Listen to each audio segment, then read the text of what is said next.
Hi peeps, it's me. In this edition of my latest blog, I'm going to talk about what it's like for me to have Aspergers Syndrome, how it affects me socially, areas of my life, what it was like for me during my experiences as a child, through adolescent to adulthood, and so forth. And I'll make it as brief as possible without overdoing it. Right. Number one. Asperger's Syndrome is basically an autistic spectrum disorder, or autism spectrum disorder, or whatever you want to call it. You know, and obviously, to me, personally, it's going to affect areas of my social life, as well as my personal life and private life, and so forth. And it affects the three areas of social communication, interaction, fear of mind, and so forth. You already know that affects the three main areas of life, and obviously you don't want me to give you a lecture on the information. You can obviously, you know, read that up on Wikipedia, but I'll just tell you the experience side of what it was like for me. As a child, I always knew I was different, even if I didn't know what it was. I always, in some ways, knew that I didn't fit in as well as I thought I did. Like, I went through a few early primary schools. I think Christchurch over in Hampstead was one of them, followed by, before that, Paragon Hill and a few others, which I may or may not remember slightly, but I think two of those main one's been Paragon and Christchurch. I definitely do remember, and I know I have good memories of other schools, but I didn't know the name of the schools that terribly well. I think is why I find it hard to remember, because I didn't memorize them as well as I thought I did. Hard to imagine one of my I think one of my first memories would have been that of having my nappy changed at a nursery school. I know, I remember it. I would say vividly. Anyway, the point is that when I was at primary school, I used to kind of like, you know, walk up and down from one side of the playground or schoolyard to the other while all the other kids were playing football. You know, okay, yeah, I joined in chasing games with my brother, or sometimes one of my friends. I used to, in my own class, I used to chase about. But when I wasn't doing that, I was going up from one side of the playground to the other, you know, being in my little world, flappy, you know, stimulating. Oh God, what is it called? Stimming. That's what stimming. You know, or stimulating or soothing behaviour, whichever you want to call it. I don't know. Some call it stimming, others call it soothing behaviour, which is of course part of having either autism or Asperger's. Yet, those classic autism would probably, I don't know, probably do it more severely than others. I don't know. It just depends on all the different types of autism, whether it's mild to moderate or at the more severe end of the spectrum. I don't know. It just depends. It just depends on what part of on what part of the autistic spectrum you're affected on. It just all depends on there. So, getting back to the point, I didn't talk to anyone. I think I said I was in my own little world, and of course, sometimes I interacted with children a little bit. Sometimes I end up playing a little bit of hopscotch or joining in with skipping, which you'd probably think, well, hang on, why is he jumping in with a girls' game? I know, seems a bit odd, but there you go. But a lot of the time, I just used to, you know, be by myself, talking to myself, being in my own little world. You know, maybe just sitting around a lot and kind of like talking with the staff a lot, because they notice how, I don't know, how lonely and how uninteractive I was with the other children. I'm not saying, it was kind of like minimal, and less frequent. But, you know, probably because I was very shy. Okay, admittedly I kissed a girl once, but I don't know if what I did was appropriate at the time, you know, being the funny thing with having Asperger's, you're unsure what the hidden rules were, and what you did, I was unsure was appropriate, you know, kissing another girl at the time or not. I was unsure. I don't know, looking back on all that, I don't know whether I ended up pretending to be sick, or, you know, I had a lot of problems personally, you know, just personally, and I think it was during that main primary school, after all the others, that during that time, sort of like early to mid-90s, I got diagnosed with having Asperger's. I do remember that, going down to a little clinic just not too far from where I was going to school, and I don't know, you know, in a way how that affected my parents, being my mum and my dad. I think my dad obviously understood it a lot more with my mum. With my mum was kind of like, I don't know, it was kind of like she partially accepted, and then the rest of it she was kind of like in I don't know, kind of like in denial. And with my mum, unfortunately, being an alcoholic and acting, I don't know how my mum took it. I think or thought she understood, and she probably did. I don't know how I honestly don't know how back then my parents kind of like took it. I don't know. Bad, good, I don't know. I don't know what. I mean, I know how it affected, you know, my parents' marriage and all sorts. Because at one point I thought I was the reason why they broke up, despite a lot of it being to do with my mother's alcoholism and my dad's also other personal problems. He had a drug problem, and so did my mum with alcohol. And with me having autism, aka multimodal autism, being Asperger's as it were, kind of slap bang in the middle, I suppose, was all very explosive, you know. And it affected a heck of a lot of things. Not that my Asperger's was the reason. One of the reasons why my parents split. You know, there was loads of various reasons other than to do with my Asperger's. The drink and drugs involved between my mum and dad. You know. Well, you know. It just created a lot of complications. I suppose it just created a lot of complications. But it was only after, you know, I got diagnosed during my primary school years, that after I finished primary school and went to secondary school, to a boarding school for people with Aspergers Syndrome, during the 7 or 8 years there, that I got to learn about the condition, or you know, what it was I had, and I found out more other people who were, you know, just as much aloof and quirky as much as I was, you know, and like me, they too had it, you know, and I made a lot of friends there, and more importantly, just made me, like, you know, realised that I wasn't the only one, but and made me aware of how much prejudice and, you know, hate crime and all that was going on in the world, and especially to people with learning disabilities, autism, Tourette's, Angel Williamson's, the whole caboodle, basically.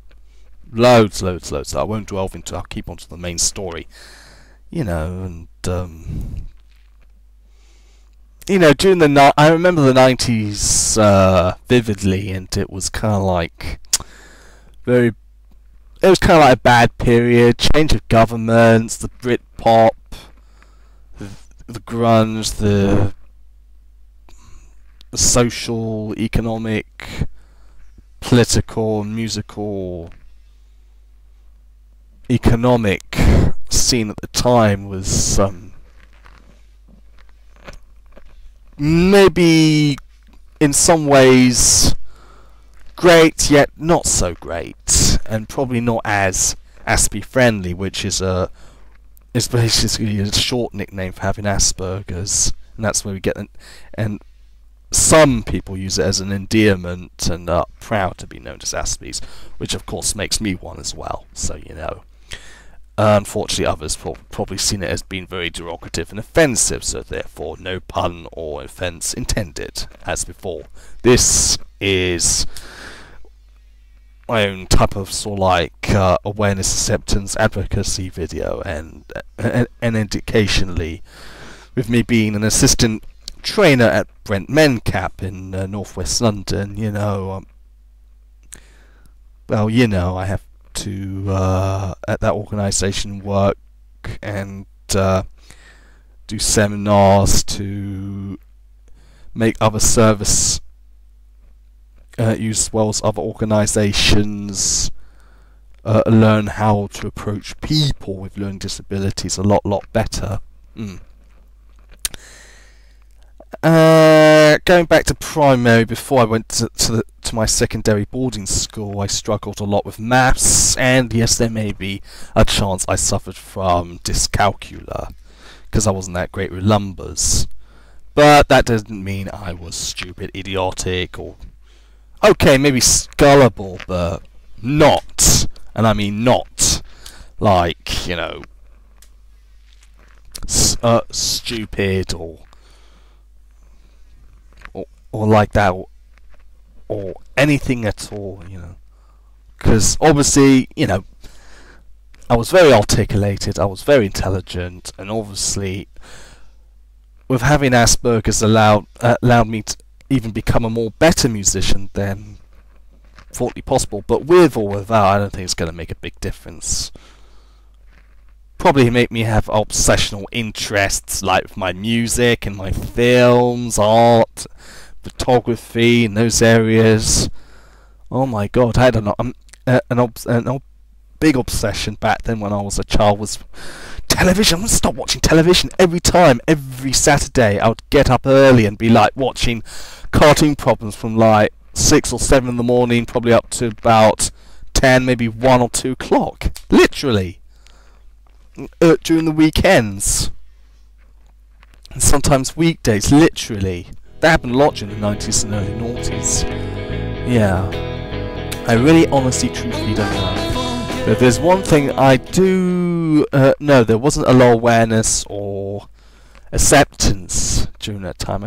Not that, oh, I was gullible, foolish or naive not to have noticed it, but I don't know, I didn't see a lot of that. I didn't see a lot of that until I went to secondary school. I think some of the other kids kind of like picked or bullied me. I suffered a lot of bullying and almost got suicidal, and you know, just on top of that, with my problems with my mum and alcoholism, you know. When I was in secondary boarding school, talking to her over the phone, probably in my first few weeks there, I cried a lot on the, you know, the staff nurse just had a chat with my mum, had a chat with me, and they got me to have talks with a psychologist, you know. It was that bad.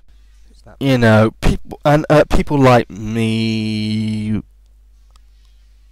such as myself, with having Asperger's, would be seen as being aloof, quirky, maybe a little bit odd, maybe like, I don't know, say like, oh, wanted to chat up a girl but not knowing how. I know there's been loads and loads of misconceptions and misunderstandings about people with autism, you know, and seen as this and that when we know that's not true. Oh, sorry. And when we know that's to do with the mainstream media making us look bad, unfortunately. You know, you hear of people like myself, or that of Carrie McKinnon breaking the Pentagon's computer database systems, or supercomputer, and trying to find out aliens and stuff. Now he's on trial. Probably heard about all of that in mainstream media, but don't forget alternative media, which is trying to promote the most opposite of what we really like. You know, alternative channels like Al Jazeera or Russia Today. You know, a lot more. Like I said before, you can look. You can look this up on Wikipedia, or just type it up on Google, and they'll come up with loads of wealth of information and knowledge about Asperger's. But I think it's good to hear from people as well, like myself, who have the experience and knowledge of it, but more personal experiences, which I'm still going on about, which I like to keep to the point. You know, during my adult years, after I was in boarding school, despite seeing what had happened with the Twin Tower attacks, and it was like my whole world changed when I saw the attack of the Twin Towers. World Trade Center going down to dust after being hit by a couple of airplanes, and I don't know. During that time, 2001, when I was slowly going into post-16, post-19 college, which was like, next door to school. Yeah, that was also for people with Asperger's as well. And it was an even bigger strange time because the world changed at that historically moment in time. Like Doc Brown from Back to the Future will be going on about that this had created a sort of like alternate timeline / alternate reality. Because with having Aspergers Syndrome, it affects how people see, relate, and view the world. And we've seen the Twin Tower attacks was like, it's like, what the bleep, in a way. I just couldn't believe what I was seeing. Was it all in my mind? Was I imagining it? Seeing this on TV with a few members of staff and other students in the lounge, and it was kind of like a very surreal, if not frightening, or it changed a lot of things.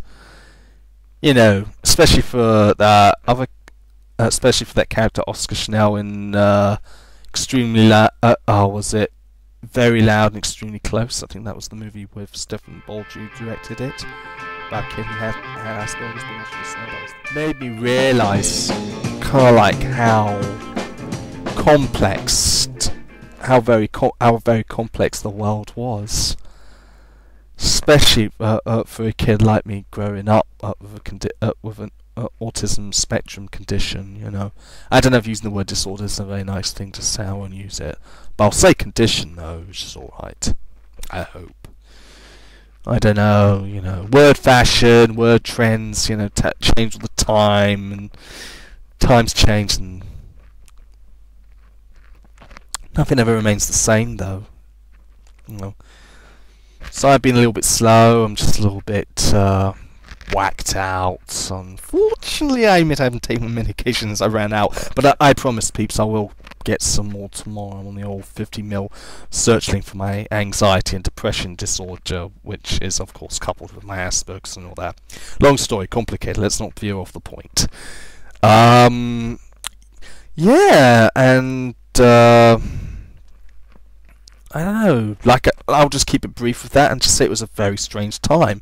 It was only after that, I went up to music college and met I think it was only outside the boarding school, because the boarding school was kind of like a bubble, from the outside world, only when the bubble burst after I left the boarding school. When I transferred to the outside world is when it, I suppose for me, got a lot more stranger. Yes, I found more people out there. Well, I wasn't sure. The only people I knew who were like me were what I had in boarding school / college, and post. Anyway, so outside world, I'm back in London, and bang, I was without a job. or without a band to be in. I play drums, as in a drum kit. You know, getting the hint. And you know, I was finding it hard because I didn't have any outreach support. So from 2003 probably up to 2009, 2010, I'd say 2010, I didn't have any support during those years. So how did I cope in 2001? I'd rather be in a bit of a wild card along the space, you know, probably. You know, because, you know, when I came back to London, I had to look after my mum. She was very ill and depressed, and unfortunately, despite going to a couple of clinics, the second one managed to get her drying back on the wagon, but unfortunately, after she left, she fell off the wagon and died. After my brother left it, be in a flat with his mates for his own independence, I had to stay behind and look after my mum, and that unfortunately caused me to, you know, it was hard enough worrying every time I went to music college and all that before my brother, you know, went off and did his thing, that I suppose I was always you know, when you're at music college, it was like I needed distractions, right? You know, from day-to-day life back at home. And after 3 years, when I got my music diploma, and then went to work for Harrods in 2007, that you know, I suppose it got a little bit more and more difficult. And with having Asperger's, people are more / mild to moderate autism, as it were, or high functioning. People are more susceptible. People with Asperger's, like myself, are more susceptible to stress and anxiety. And boy, oh boy, I kid you not, I suffered it bad. Especially when I was in the job, because with having Asperger's, people with autism like routine, strict routine, like, well, not just strict routine, sorry, like routine, like a map or a guide, as we don't like change, as we're not used to change, aka / fear of the unexpected, as it were. You know, things can be unpredictable, and then we don't know what's going to happen. So that I'm not. I think I don't know if that affected me much when I was working for the last 3 months in Harrods during a summer job. You know, okay, the first 2 weeks were very hard. You know, okay, maybe I wasn't paying attention enough, or you know, during those first 2 weeks, I found the change to it just in a new job very hard. But I got over it though, slightly, and because it involved the same thing over and over again, and I go into it, and with me being and with me having Asperger's, having a, I suppose, more than brilliant memory, I managed to, in 2 weeks, memorise top to bottom the whole of Harrods, of where everything was and stuff. Only after proving it to one of my work colleagues I knew from top to bottom did I shut up jumping for joy. So yeah, it was alright. And but you know, after 3 months when the job ended, I had to go back to looking after my mum, you know, and I during the last year of life I had to move house with her once or twice. I don't know, just the once, and then twice after my mum passed away. Yeah, media and in society, people with Asperger's have been portrayed as being unempathetic or having no emotion or anything like that, which is not necessarily true, because I did cry for my mum in the memorial service, for anyone's information. Alright? And also, what I found out during my time of my experience of Asperger's, that people can be very judgmental, and I don't like it when people are judgmental.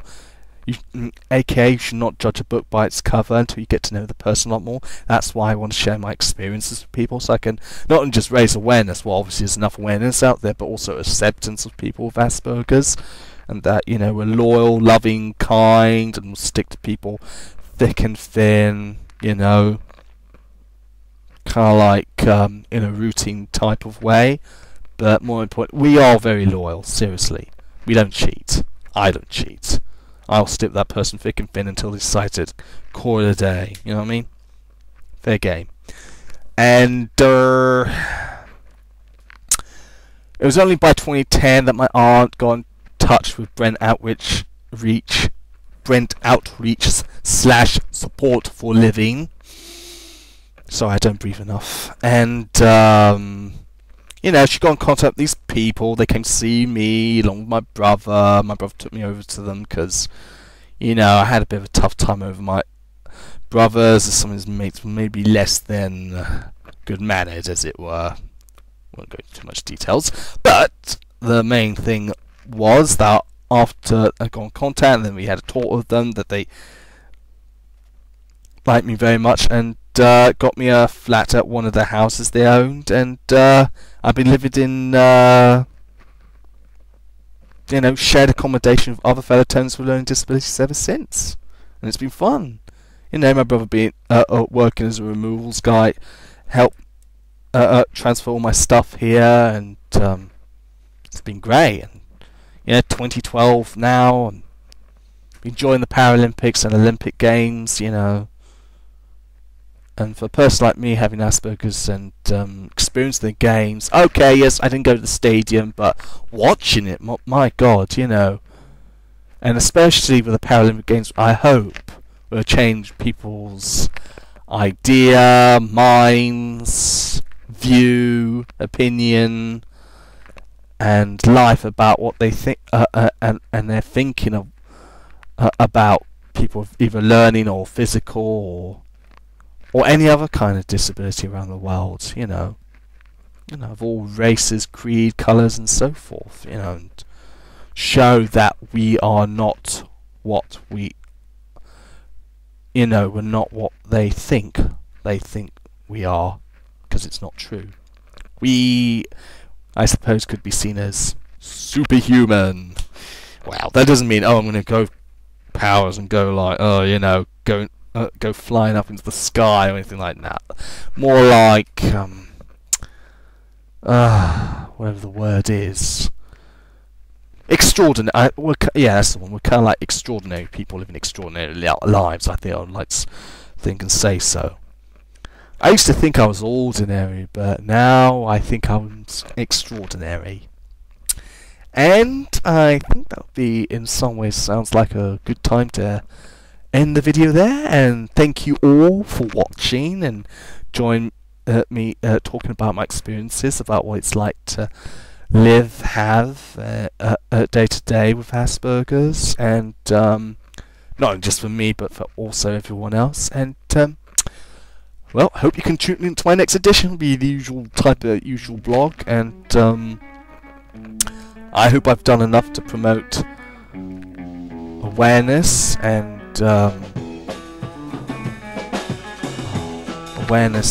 acceptance, and hope to do another video like this again soon in the near future. Okay. Until the next time, ciao ciao for now.